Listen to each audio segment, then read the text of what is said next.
5-color control deck. It's like almost a 5-color ramp deck. It's based around the shell of a BALT deck, basically. You know, it has your full set of Huntmasters and Thrag Tusks, Farseeks, and a fair number of Sphinx's Revelations. Right, 3 of those, yep. Yep, then it has Chromatic Lantern, Lingering Souls, and a ton of 1-ofs. Is this Bantern control? Is that what we should call it? Chromatic like Bantern? Bantern. It's Banter. I mean, it's Bant Lantern. We're getting a no. We're getting a no. He's not going to type it. He's not going to. Okay. 5-color what? Oh. He calls it 5-color ramp. He calls it 5-color ramp. We should call it Bantern. I like that way more. If he calls it that, then we'll have to call it that. So Ollie, playful Bantern. I was reading earlier in the day. Ollie, I asked him about this matchup. I said, you know, I looked at this and I said, hey, is your Black Green Red Zombies matchup actually that good? And he said, I don't know, I've beaten it 3 times. I said, well, what happens if they just play 1-drop? I said, oh, I'm going to lose if they do that. But so by his own admission, it's not ideal. But yet here he is in top 8, playing against. He's going to get that test again. Yeah, I guess we're gonna see. I mean, he's so funny. Like I saw him earlier, and I'm like, "Are you still EXO?" And he went, "Yeah." I'm like, "You look so disappointed. Like you should be doing better." He's like, "I don't know." So, yeah, I don't know why he comes off so disappointed with an EXO record. Yeah, like how much better could it be? But yeah, he's beat aggro decks all day long, all aggro decks. So we'll probably talk about a little bit of the distinctions in the different zombies decks that we have. Joel Paradee's zombie decks, most of them are fairly standard, similar to our GP winners of the last 2 weeks. Joel has 2 Rakdos Cacklers in his deck and 2 Bloodthorn Vampires. He doesn't have any steel effects in the main or Blood Artists. He's just playing them for good value. And Ali on, I believe, 6. Joel, member on the play by virtue of having the better record. Yeah. Seeding going into and better record going into the top 8 here. So no 1-drop by Paradee. That's good for Ollie. As he said, the 1-drop hands are the ones he can't beat. 2-drop, though, in the form of Knight of Infamy. Right, the Cavern likely set to zombies here. We'll get a confirmation on that. Ollie with a great draw. Probably one of the most important cards for him in this matchup, well, outside of Thrag Tusk, of course, would be Farseek. Yeah. So, we're going to see that here, yeah. Now that the Cavern is actually set to Dragon. So, suggesting Thundermaw Hellkite, which is a 2-of in Paradee's deck, will be in his hand. So, Ollie resolving a Farseek. Yes. And gets a Hallowed Fountain. He's got all his colors but red. Right. First Blood goes to Joel Paradee. Ollie now at 17 life on the swing from Knight of Infamy. And Joel plays Blood Crypt untapped. So I believe we're going to see something here. And that doesn't work if that named is Dragon. Yes, and that's exactly what Ollie just pointed out. Wow. So, he was going for Geralf's Messenger on 3. He missed the fact that he had to set his Cavern to Dragon, so he can't do that. Possibly means he didn't want to play the Blood Crypt untapped. So we'll see what other plays he has. Ollie's deck isn't the kind that's going to punish him for that 2 damage too much. I mean, it's still relevant, but not as relevant as it could be against, say the mirror And match. Joel has no plays. That's huge. Yeah, that was an accident. Yeah, remember Ollie's deck actually with no counter spells, so it's not like the Cavern. With double red, there's no need to name to put the dragon on there. So, Huntmaster of the Fells now down for Ollie Aintrazi, and I have to after 3 turns on the draw against zombies, he has to really like where he stands. Sure, he's got all his colors. I knew he had the Rootbound Crag in hand there, so he got a Hallowed Fountain off of that Farseek last turn and follows it up with a Rootbound Crag, comes into play untapped because of the Temple Garden, and is able to land the Huntmaster of the Fells, which is going to probably put the brakes on that Knight and also just gain him 2 more life. So he's at +1 land due to Farseek. The Huntmaster will effectively end the ground game for Joel. What Joel's deck does do really well is play a lot of haste creatures or creatures that are pseudo burn spells. That's going to be Joel's new way to try to. That's going to have to be his route to winning the game at this point. The problem is 17 is a fairly big number to get there from the flyers plus burn spells. I think is he at 19? Because I thought he got hit once with the Knight, right? Yeah, so he should be. Yeah, sorry, he's at 19 off the 2 life gained from Huntmaster. Yeah. So yeah, now he'll be back at 17. Messenger hits the turn table, but a turn late.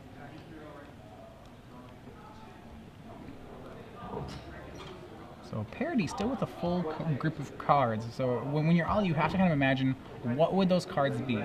Clearly, I think one's a Thundermaw Hellkite. Yeah, I think you can pretty much bet on that. Yeah. There's probably one kill spell. Joel's, it's fine because Joel can use that kill spell during Ollie's upkeep if Ollie tries to flip the Huntmaster. Sure. I might think another Geralf's Messenger. Yeah, I think that's a reasonable assumption. Geralf clearly need to send a message, sending many messengers. It looks like Ollie's gonna.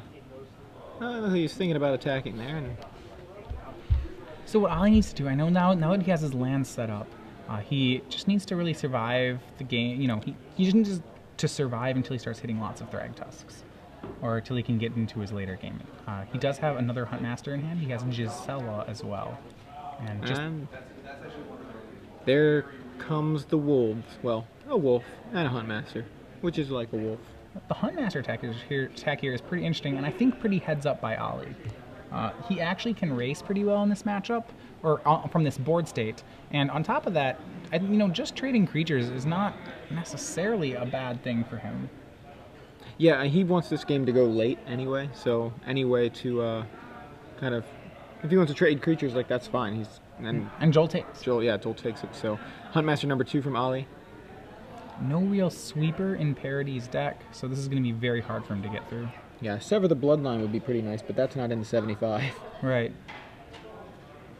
Yeah, Paradee, remember, we said had to draw creatures or pseudo burn spells. The issue is that Huntmaster is so good against that kind of strategy. You know, Hell Rider here, very, very inefficient. Burn spells here, pretty inefficient.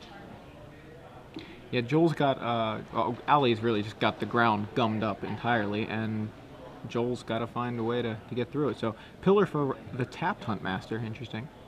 Yeah, he's tragic so he's killing them both. It probably doesn't really matter.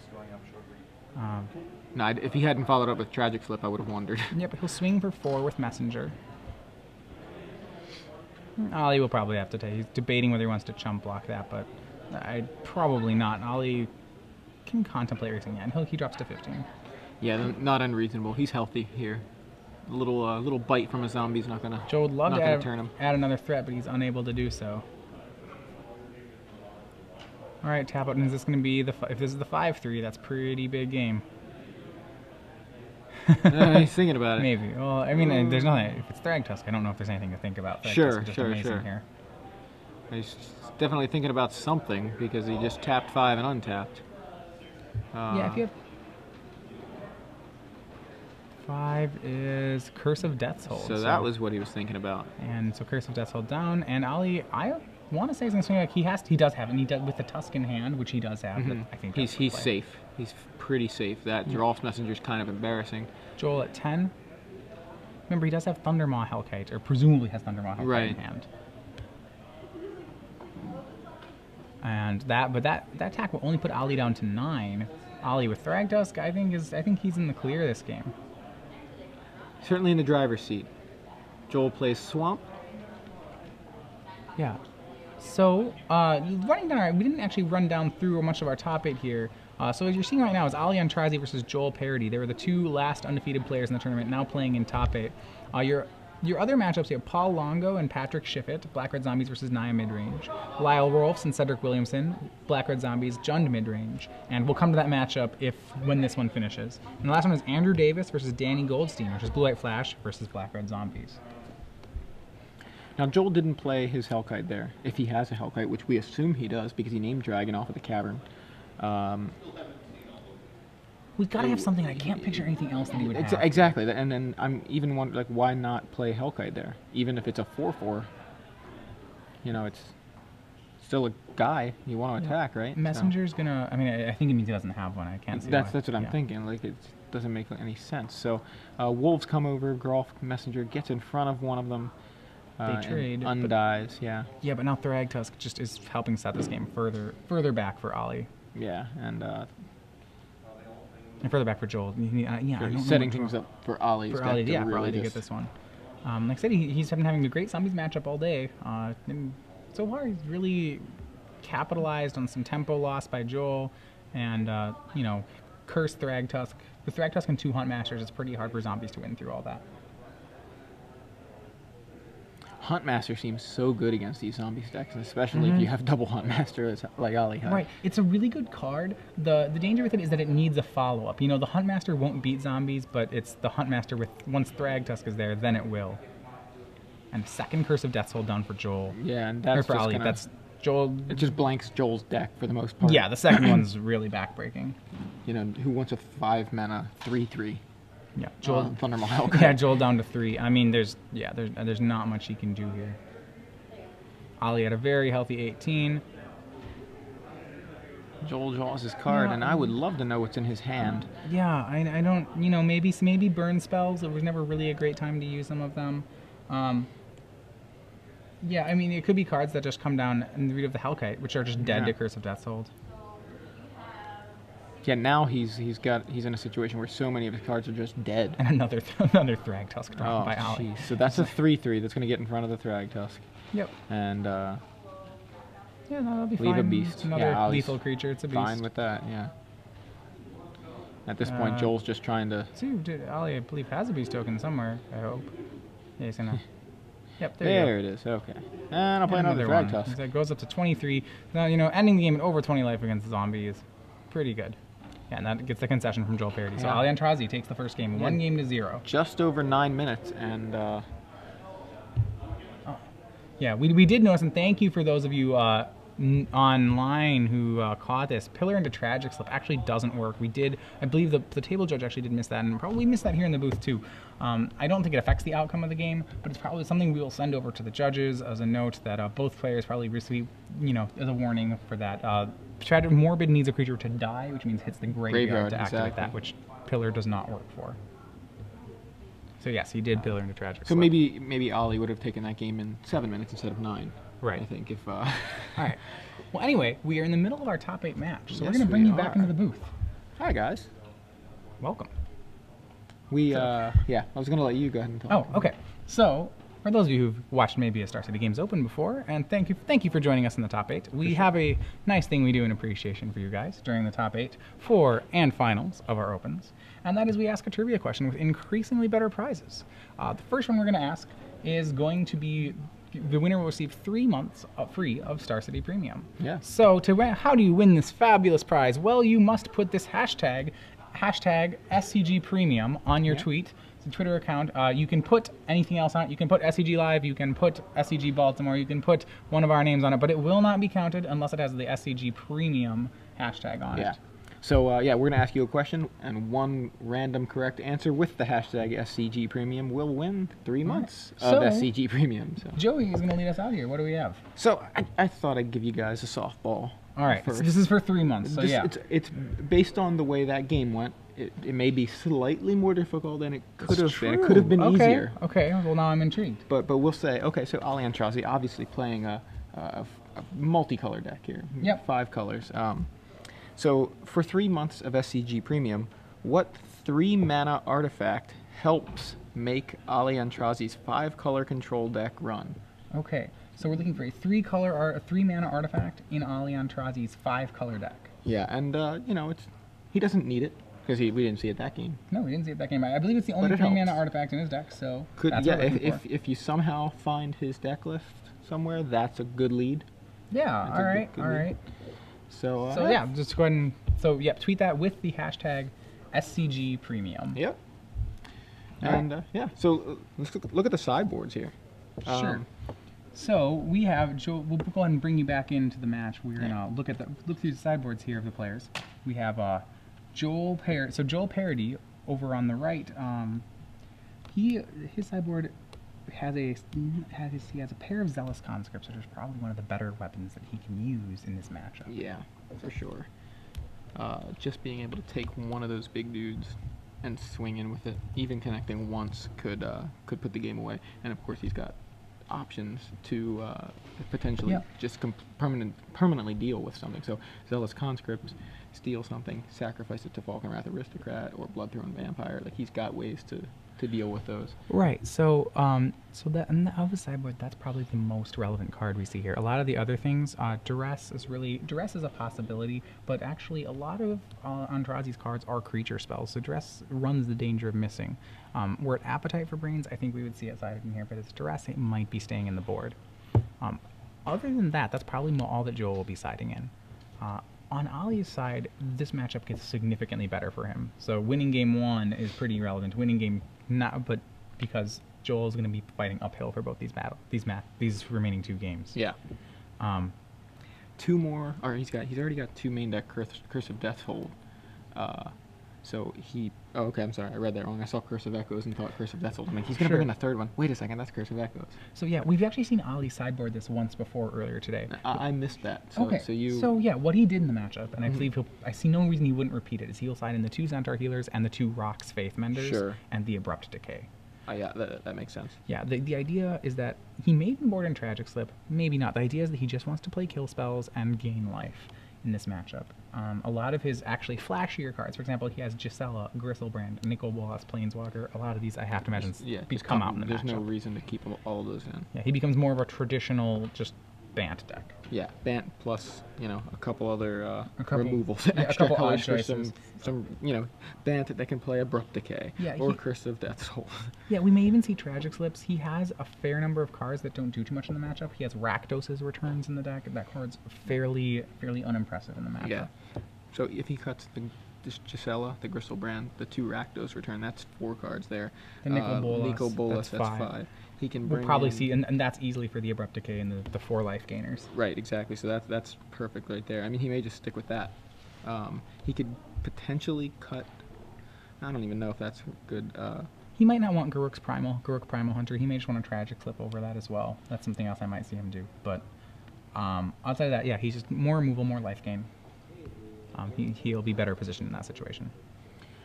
Yeah, and again, Ali has been beating aggressive decks all day, and most of them have been black-red. So Ali seems to have this matchup kind of just by the throat.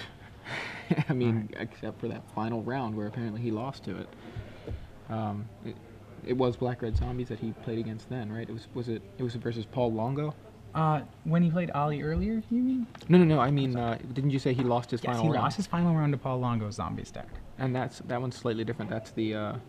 That's still a traditional. It's a traditional Zombies deck. Oh yeah, it's not far off. Sorry. Yeah. Trying to get all these lists. If Paul, the overall 1 seed, if he wins, Ali will get a chance to avenge that loss tomorrow morning. If both those 2 players win, they're on the same side of the bracket. So. All right. Remember, so Joel Paradee, his deck much better is. If he was on the play that game, it had a very slow start. Remember, he had tapped land into Night of Infamy, and then missing that 3-drop. So his first, that's not a start that's going to win very many games. Joel's hoping for something a lot more explosive. And that was rough because he named Dragon and then tried to play a Geralf's Messenger on turn 3. And very interesting. He has a pair of Lingering Souls, a Rock's Faith Mender, and a Huntmaster of the Fells. As long as he has the White Source, which I believe he does. Okay, he's actually going to mulligan that. I think he only had 2 lands and just didn't like that idea. I only saw one land. Only one land? Okay. Just a Temple Garden, I saw a Temple Garden and an Alchemist's Refuge, I believe. Oh, maybe it was there. I missed that. But that's actually an aggressive mulligan. That's a hand that a lot of players would keep in that situation. It has a lot of life gainers. I'm not sure. Maybe I'm getting the hand wrong. If he only had, even with just 2 lands, I wonder if I would have considered mulliganing because it's if your opponent does get the kind of aggressive start that it's capable with 2 lands, I think you can hit the turn 3 Lingering Souls, and then once Faith Mender is one of the cards you really want in the matchup. It's possible. It's a close one, but Ali, I mean, has been playing this matchup all day, and I wouldn't begin to doubt what he's doing right now. Sure. So he's going to go to 6. Yep. It appears Joel kept a 7. Yeah, I think. So Joel happy with his 7, and so I think Ali's going to make. He knows that he's going to need to have some early action.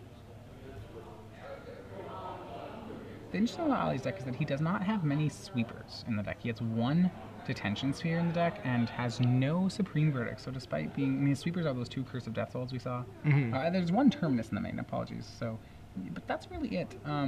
So it doesn't have a really great way to clean up the board when things go wrong. This hand, Faithmender, double Chromatic Lantern, double land. That's probably keepable. Not great, but keepable. And he agrees with you. He keeps.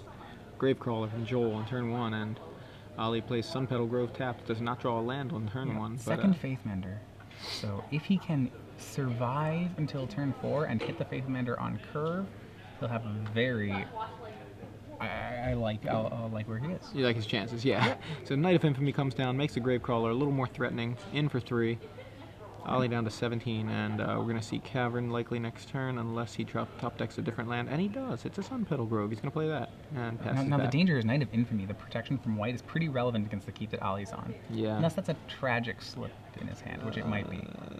Yeah, I believe it is. So, and so he can do that off the Chromatic Lantern that turn he plays it. So he's going to, next turn, probably just go Cavern into Lantern into Tragic Slip. Yep. So Ali now down to 13, and Joel follows up with Nighthawk. It's the second time I've seen Nighthawk come in a matchup where I really was did not expect to see it. Yeah, me neither. You know, the card doesn't... I've usually thought it was just a card for the mirror match.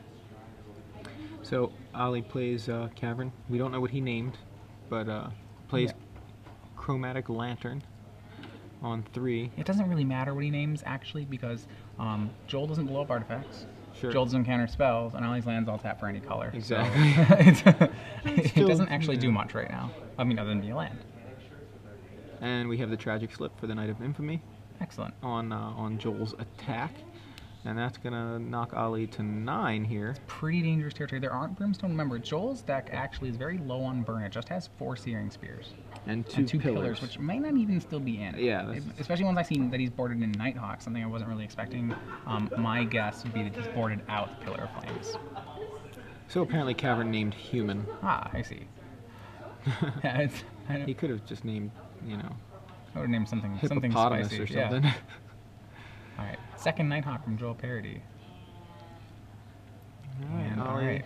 Well, the thing is, the Nighthawks will be pretty decent here against Faithmenders. Well, maybe. The fact is, just to answer a question he has to ask is, can Joel kill him next turn? He has to worry, you know, like Thundermaw Hellkite kills him from right now.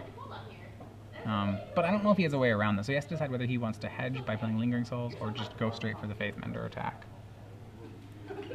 If you can play Faithmender and Joel has no answers, then you can play Faithmender next turn, another Faithmender swing, and then you're gaining 4, and you have some game. And that's the turn. Yep, dead to Thundermaw. Well, no, sorry, Joel missed his 4th land drop, so okay, yeah. Apologies. Can't actually... the card he actually really wouldn't want to see would be Falconer the Aristocrat. That can blank the lifelink really well. Yeah. Block and, it would put him, the cards like that, it would put him to 1.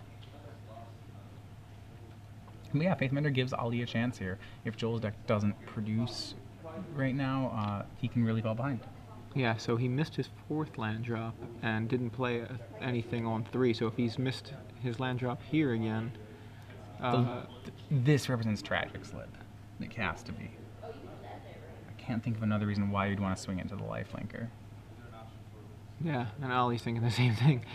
But he's gonna force Joel to have it. Yeah, Joel, he only takes 2. Yeah, he's going to gain a couple of life from the lifelink, deal with the Gravecrawler, and take 2, or take 4 Spear. essentially. And it is Searing Spear, yeah. So interestingly enough, Joel chooses that line over just swinging for 4 in the air and Searing Spear to the dome. Or what I might have liked. Oh my! And a drawing Detention Sphere from Ali Aintrazi. Second Chromatic Lantern from Ali, and then a Detention Sphere for both Nighthawks. So yeah, it was interesting. In that situation was with that previous turn. Joel didn't just maybe leave back a blocker for the Faithmender if he was really worried about it. But yeah, the Detention Sphere just brutally good. Cackler unleashed from Joel. Yeah. Now the joke here is that Ali has Faithmender in his hand. Now it's not going to gain life because. If Joel can lead back Knight of Infamy. So Joel can still lead back Knight of Infamy and wait to draw a flyer or an Aristocrat or a Hellkite, and that'll be fine. But until that happens, he's probably going to not have many ways to deal damage.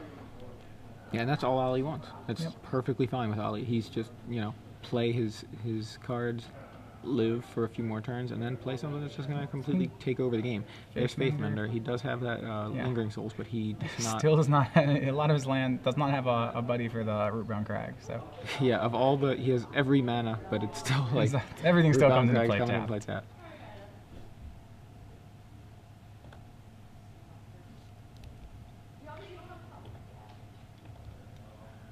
Joel on the back foot here. Not necessarily losing, but he doesn't appear to be winning, and that's what is bad for that deck. He's going to swing in with the Knight of Infamy for 3, and Ollie's going to take it and go to 4. Yeah, and so that the awkward situation is that Ollie needs something to stop Knight of Infamy. He does his life gain. That actually is, and okay, that will do. And that was a perfect draw from Ollie. I think that was off the top. Yeah, that. So he's going to gain 10 saying there. That was good is understated. Yeah. That was excellent. It was like a draw. miracle off the top. Thragtusk gains 5, doubled, gains 10. takes, ends up being 10. Ollie up to 14, and now Faith Mender's going to come over and come over and. Wow. So a real good turn of Ollie manages to stabilize a timely drawn Detention Sphere followed by a timely drawn Thragtusk. It looks like he's going to be able to get this game. That's got to be so hard to watch from the zombie side of the battlefield. Like, this all goes according to plan, and then suddenly you're just out of it. Yeah. Just out of it. Yeah. It's just so rough. So he can't attack with Knight of Infamy. And drawn Aristocrat. Good here. I don't know. We'll see if it's going to be enough. Okay, he's going to. He does still have some game because he can race here. The Ollie member can't. They both can deal 5s back and forth. The Vampire's Exalted, and the Thragtusk is a 5, and the Faith Mender can't gain life. So as the board stands, I believe Ollie has a Lingering Souls though. He does. He's still holding a Lingering Souls, so that's going to put the brakes on the Vampire. Yeah. So Thragtusk coming over, and presumably knocks Joel to 18, and here we see Lingering Souls. Ollie has to be careful not to play both halves of Lingering Souls here because Joel Paradee does play Thundermaw Hellkite. Yes, and I think Ollie's very aware of that. Yep. Likely he'll just use these Spirit Tokens to just chump one at a time. Yep. Buy more time. Meanwhile, he's going to swing in with that Thragtusk and hopefully do enough damage to win the race. So Joel Paradee at 18. He's Ollie actually at 11. sorry. He's just dead to Thundermaw Hellkite. Not because he can swing Hellkite, Aristocrat, Knight of Infamy if he draws it, and that's 11. Yeah. So it's a 2-of in Joel's deck, and a 2-of that wins. So it's a pretty good card. Outside of that, it's a really difficult board for Joel. A second Aristocrat doesn't really do very much because then when it stops exalting, the Lingering Soul tokens get such value. 1/1s are great against 4/1s, not so good against 5/2s. So I'm imagining Joel does not have the Hellkite here. Yeah, it seems. I mean, yeah. with all this thinking, either that or if he has it, he doesn't realize it, and I don't think that's. I'm not putting him on that. He's just really good at that. I think I just think he doesn't have it. So. Funny, there's still a Gravecrawler, I believe, in Joel's graveyard. No, for a zombies player, he has surprisingly few. He has a human, a knight, a vampire, and a demon in play. There's a devil. It's a demon, I think. Probably a demon. So there's Aristocrat getting the Exalted trigger, or the Exalted bonus. And Ollie here with an opportunity to chump with the Lingering Souls, and Ollie trying to decide exactly. It looks like he has some sort of play here. He's not. Yeah, he's going to go ahead and put both Lingering Souls in front of the Aristocrat, forcing Joel to sacrifice a creature to make the Aristocrat indestructible, just to save his vampire. So. But he did seem to, he touched his lands quite a bit there, seemed to have some sort of other line of play that he was considering. Did not go with that, whatever it was, and maybe we can get an idea of what it was when we see what's in his hand. Now, I got a glimpse, couldn't tell what it was. Yeah. So a little bit of updates on our other matches. This one's drawing close to a close as well. Despite being the overwhelming presence in top 8, so far Paul Longo, the 1 seed, his zombies deck was defeated by Naya Midrange, Patrick Shiflett. He will play the winner of this match. Cedric Williamson also defeated Lyle Rolfs. His Jun deck taking down a zombies deck. Wow. So the zombies decks really, despite having one in every matchup, may lose out all 4 in the top 8. Yeah, our backup match was the Williamson match, I believe, and so. We'll likely try to get that one in top 4 tomorrow morning. Yeah, but congratulations to Patrick and Clark. Yeah. The other match still going on is Andrew Davis playing Blue White Flash Against over the last last player, zombies. Danny Well, Goldstein. the last one aside from Joel. Yeah. So Ali swings in with his Thragtusk and flashes back the Lingering Souls. Looks like he's drawn a Terminus. So, and there's the card, Thundermaw Hellkite, and that's lethal, I believe.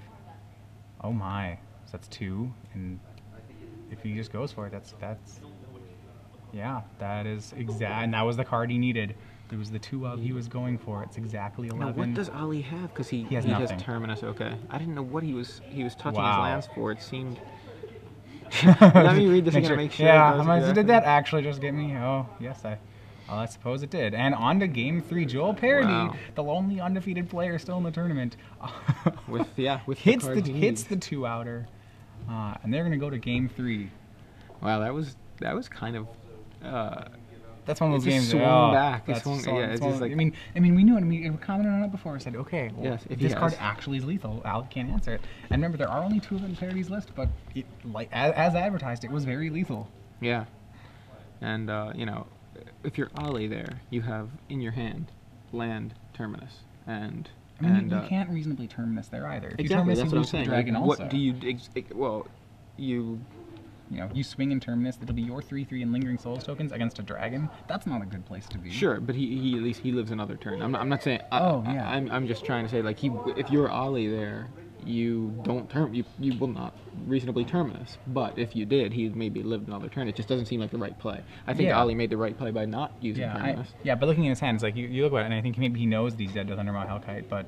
He's just got it. You have to play that way. Exactly. You are dead to it. That's right. Okay. I'm dead to that, and I have no answer for it. And I mean, I could Terminus here and live, but if he doesn't have the Thundermaw Hellkite, then I just Terminused away my board, which actually had kind of pretty decent advantage. You saw the power there of Knight of Infamy, I think, because that being able to stop Rock's Faithmender. Yeah, and then you wonder maybe Ali shouldn't have attacked with Thragtusk. I mean, I don't know. That's not really a winning way either, though. Yeah. The problem is that even if he doesn't attack with Thragtusk, he's still in such a bad situation. Okay, so say he doesn't attack with Thragtusk, then he can block there. He goes to 2, has to Terminus, and now he's at 2 against a black-red zombies deck with no life gain left. Like, that's terrible too. Yeah, there's not a good way for him. And we don't know what his top card was, what he had coming up. But is he going to find a Thragtusk before Joel finds a way to deal 2 damage? Yeah. Like, no. Yeah, that doesn't seem likely. So I don't really think Ali had another line of play there that would have put him in a good position. So I think he had to just play to the fact that his opponent might draw the Thundermaw Hellkite. He only has 2 Faithmenders, so that that was a mulligan to 6 on the draw for Ali. He made it very competitive. The Faithmender is such an excellent card against black red zombies, and he was able to stick the second one. If you ever can stick the pair of them, it's just a nightmare for zombies. Yeah, he didn't. Thragtusk gain 20. Like. He didn't have a lot to even really deal with his opponent's creatures there either. No, then again, he really doesn't have a lot anyway. No, he doesn't have too much removal. Post board, that's like I said. He has boarded in. It looks like 1 Tragic Slip, probably 2. Obviously boarded in the Faithmenders because we saw both of them. But yeah, the very little removal. It was. He wasn't able to really. All right. So there will tomorrow. So this is actually our last match. There will be a zombies deck in top 8. Danny Goldstein, he's actually playing Blood Artist zombies. Was able to win his match 2-1 over Andrew Davis, defeating Andrew Davis's blue-white flash deck. So on the other side of the bracket, we will have Jund Midrange, Clark Williamson versus Danny Goldstein playing black-red Blood Artist zombies. So the third person top 8, Patrick Shiflett, and he's awaiting the winner of this game. Yeah, so it'll be Naya Midrange against one of these guys. Ali on the play here.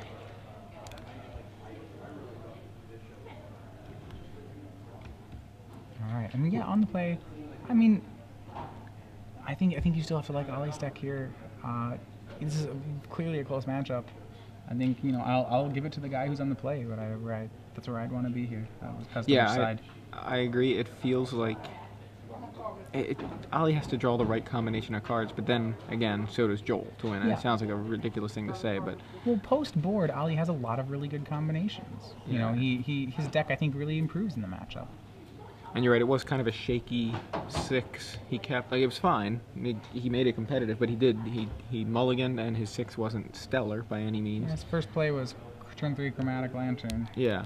Into Tragic Slip. Okay, right, so. not the worst, but he really started the game at 9. Like, he got all the way down to 9 before the game started. Both players keeping 7s. Temple Garden for Ollie. Yeah, and Ollie has that Farseek on the play, so strong for Ollie. As long as he doesn't flood out, I think that this is one of the better starts he can get.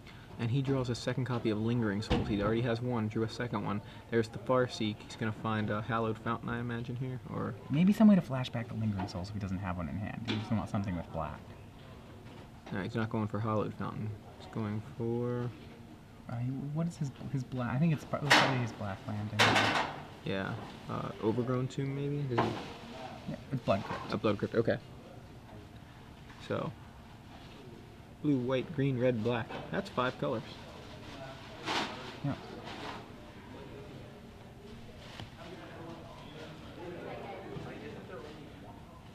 And Joel, who presumably named zombies, otherwise he would not have been been able to cast that. So, all right.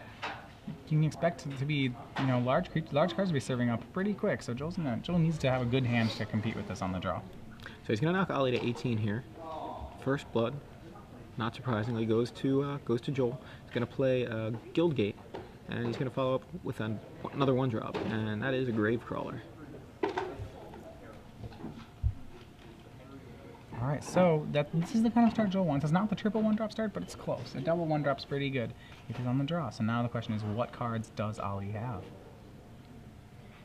And what it looks like is he has a ton of Lingering Souls, which is good at buying time, but Ollie needs to make sure, like, the thing is he doesn't have many ways to search for cards, and he has to find something that can close out the game. Yeah, so there's the first half of the first Lingering Souls. We see a couple of spirits hanging out. They're gonna linger there until yeah, it makes Joel's attacks a little awkward. The souls can double block Diagraph Ghoul, and like, these Lingering Souls are really gonna slow down the game. I think they're aptly named. Yeah, they just kind of keep staying around. Yeah, exactly. You deal with a couple of them, 2 more come back. So Joel now tanking on his play for the turn. As you mentioned, his attacks are a little awkward, and you can kind of see that on his face, where it's like, I got to attack. I can't just sit here with these zombies.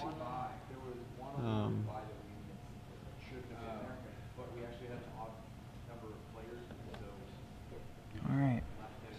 Still trying to decide what he wants to do. Yeah, I mean, it's a pretty pivotal turn in the game. The question is, like, how many, he's really not sure what to do attacks-wise. This is a pretty important point in the game. Knight of Infamy that's very good. Yeah. Just swing Diagraph Ghoul. Now, there's a chance okay, good. He has a 3rd land and it's a Guildgate. My guess would be that he also has a Geralf's Messenger. And that was the tanking. The tanking was, and he has another land and a Geralf's Messenger. Sure. Or something like that. Knight of Infamy will let the damage keep going regardless of how many Lingering Souls are on the battlefield, which is pretty good place to be right now. Yeah, for sure. And then we see a Kessig Wolfron, I believe. Or, that's just a colorless land. It's never not doing anything. That. Or maybe he will, but not at a relevant point. And so we see Lingering Souls number 2. What Ollie's going to have to be afraid of is Thundermaw. Okay, remember, Ollie doesn't really play counterspells, and Thundermaw is just so good here. He doesn't play a single counterspell. No. There's not a counterspell in his deck. So he's opting not to flash back another soul, so he's being a little hesitant on how much he wants to commit to the board. Though, I'm not sure why right now. Okay, never mind, he has a Abrupt Decay in his hand. That's a very good reason why. Yeah, he wants to use that on the Knight of Infamy. Probably, with Duress. So here we go, just is Abrupt Decay. Is that gonna whiff? let's see, he's going to get Knight of Infamy, and we'll see if he got, did he get anything? Land and Gristlebrand. No, nothing. So, with how many black... I'm surprised Ali kept I Gristlebrand. was very surprised. I mean, what kind of land was it? It was an overgrown tomb. Okay, so Ollie's actually, Gristlebrand is a jillion black mana, as I It's recall. like 4 black, I think. 4 black. Yeah, it's either 4 or 3 or 4. No, I actually don't know because I never cast the darn thing. Exactly. It's always out of the graveyard. It's 4. All right, Okay. so Ollie is 3 black. If he plays all black lands up until turn 8, he'll be able to make a turn 8 Gristlebrand. But outside of that, what Joel is now safe knowing is that if Joel has something like a Thundermaw Hellkite in his hand, that proc card will probably win him the game. He just has to keep, the problem is that Ollie, what I'm surprised about here is that Ollie didn't want to try and race then, based on his hand. Make more Lingering Souls, attempt to race. Well, as you said, Yeah. he didn't want to, he wanted to hold the Abrupt Decay for the Knight of Infamy, so... That's true. So, that's double where block and a slip's going to come down so that those don't even get to double block the Diagraph Ghoul. And we have another land into play tapped. So a pseudo Guildgate for Joel Paradee. Yeah. It's a Dragon Skull Guildgate. And I think we have detentions here, John, from Ollie. Ollie's doing a great job of not letting Joel do anything. He's gonna... Did you want to read my yeah, Gristlebrand? I think you wanted to read Gristlebrand. Sure, okay, here there's you go. a little... Gristlebrand. Like, how are you casting? And actually, okay, to be fair, he has drawn another black source in Cavern of Souls. So, yeah, so there's the overgrown tomb. On his way, seems to be yeah, I mean, Gristlebrand, I don't... The funny thing is that Joel probably boarded in Zealous Conscripts. I will just point that out. That is probably boarded in on Joel's side. Oh my gosh, that could be ridiculous. I mean, yeah, were that to happen, it'd be pretty good. It might not even, it'd probably be fine. It would probably still, I don't think, as long as Ali left back some Lingering Souls blockers, it probably wouldn't even be good enough. But hilarious, nonetheless. Yeah, it would be very interesting to see it happen. So a couple more spirits join the fray, and Gravecrawler's in swing, trade with the spirit, Diagraph's still alive. Hey, look, drew a Gravecrawler. Land into play tapped. Another summit. And does he have another play? No. So Joel is still searching for a way to try and deal damage. Now he could go Hellkite next turn. He's got the he's got 5 lands. Sure. Cavern, and we'll see. I really hope he just said Demon. And he did. The Cavern is on Demon. We are 1 land away from Grizzleboom coming down. Certainly not Ollie's primary strategy for winning the game. And he Wolf Run the spirits. Looks like he Wolf Runs the spirit token for 2, leaving up Lingering Souls mana post combat. And Joel tanking here, which I mean is a pretty big tell on saying that he has a kill spell. Well, this is Joel's turn, right? No, we're on Ollie's attack. I'm pretty sure it's Joel's turn because he untapped his summit. Oh, okay. So wait. Okay. So we're blocking and pumping on the block. No. Sorry. No, I figured it out. All right. All right. And another Abrupt Decay is going to be on. So he drew his second Abrupt Decay. Joel, now with no threats left. Actually, Ollie with threat of Wolf Run spirit tokens. Yeah, he's Is that Mountain into play tapped for Joel Paradee? I don't understand why the Mountain's tapped. Are you sure that's Mountain? It has to be Blood Crypt. Oh, okay. It's got to be Blood Crypt. Okay. Yeah. I mean, that's a Mountain too, but it's not a basic Mountain. Yeah, it's Blood Crypt. I don't think anybody puts their basics into play tap by mistake. Yeah, I was trying to read it. All right. Fair enough. So, Ollie appears to... Okay, Rock's Faithmender and Flashback Lingering Souls. He's drawn the Faithmender. I think that puts Ollie ahead again. Joel, this is a game that's going pretty well for him, but he's really flooding. Draws... I think it's Hellkite. I mean, Hellkite's nice here. It doesn't end the game like it did last game. It's so good here, though. Oh, sure. It's sure. because Ollie just flashback his final Lingering Souls. Hellkite's a windmill slam if he has it. And I believe it's what he drew. Yeah, I didn't get a peek. You think it was wishful thinking? Maybe you were just thinking. Maybe. Yeah, maybe it's Hellkite, Hellrider, so in which case it's terrible. But Hellrider's so bad. Right here, it's really bad so here. Bad. It's Tallroom Minotaur, right? And it's Hellrider. Okay, all right. I have to look up Tallroom Minotaurs to make sure I'm making that correct. Yeah, reference. so Hellrider not doing anything that That's what I thought. The thing is that yeah, he can't really even compete with the just wolf running spirit tokens at him. And yes, we're in a familiar place where the game has really come down to, can Joel Paradee top deck a Thundermaw Hellkite? and yes, Hellrider is a tall room Minotaur with an additional ability. So 1, 2, 3. Oh my! And that series of draws. First drawing Faith Mender, then drawing Frag Tusk, is so gross. Oh, Frag Tusk after Rock Faith Mender. I think it's fair to say that there's a certain point in this game where we could have drawn a line. I think after that line, Ali's draws were slightly better than Joel's. Yeah, it seems that way. But that's what Lingering Souls does. It's just there to buy him time. Right, meanwhile, he's attacking. I mean, to be fair, was it Joel now on 8 lands in play? That's true. If Joel able to cast Griselbrand before Ali, that seems a little bad. Yeah, Joel, 8 lands in play, and Faith Runner into Thragtusk. Thundermaw Hellkite's no longer an out. And it's a nice 3-for-1. Sure. Cool, Yeah. I guess if he... I say 3-for-1, yet how many cards did he use to get to his Lingering Souls? Bonfire on 3. Oh yeah, that'll be something here. That's not... Okay, alright. Bonfire on 3 is pretty good. Ali will drop to 23. Thragtusk turns into a 3-3. Rocks Faith Mender. Nothing. Yeah, just still gonna hang out. Yeah, the bigger issue is that... Griselbrand gains 14 on his lifelink, is that... Yeah. Griselbrand would gain 14 if we play it. Let's see. So if you look at Ali's deck, to actually cast Griselbrand, let's just... He has 1 isolated chapel. Oh, he just played an untapped Black Source. He just... yeah, swing with Untapped Beast. Black Source is very... Wow. Yeah, I wonder what he's headed for. So Rocks, Faith Mender, and Beast coming over.